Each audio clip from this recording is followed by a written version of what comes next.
Hello, Dr. Roger Elmer, Advanced Neurospinal Solutions and Functional Orthokinetics. I've been asked to do some short videos. This one is on a brief on red tissue. The red tissue, it's red because of blood flow.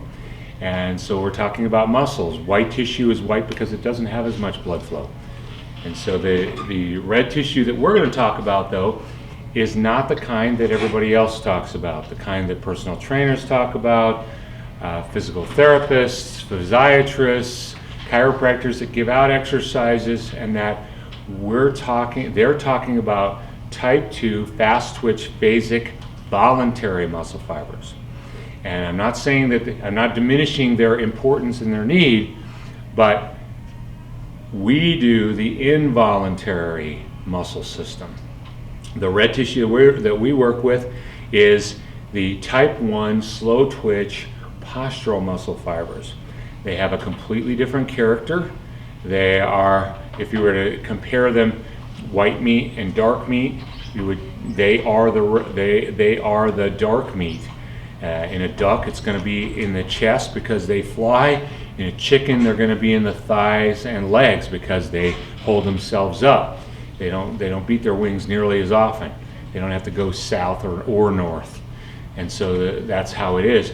When we use it more, it becomes more and more involuntary.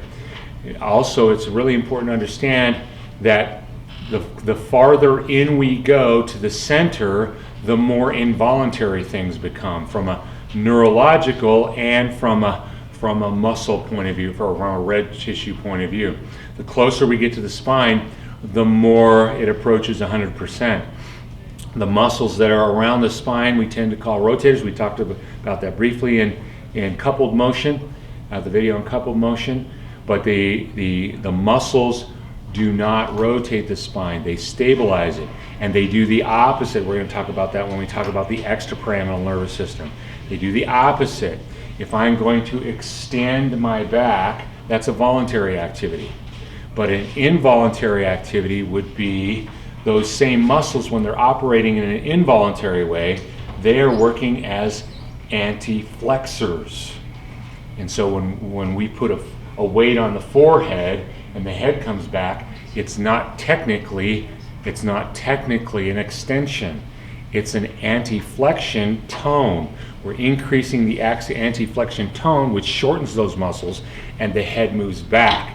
And we're working the type 1 slow twitch postural muscle fibers and changing their tone, but we're also changing the spike train, and we're changing the ability of all those things to work. We're increasing their blood flow and their perfusion rates and capillary beds. We're increasing all of that, and we're going to get more into that when we talk extrapyramidally.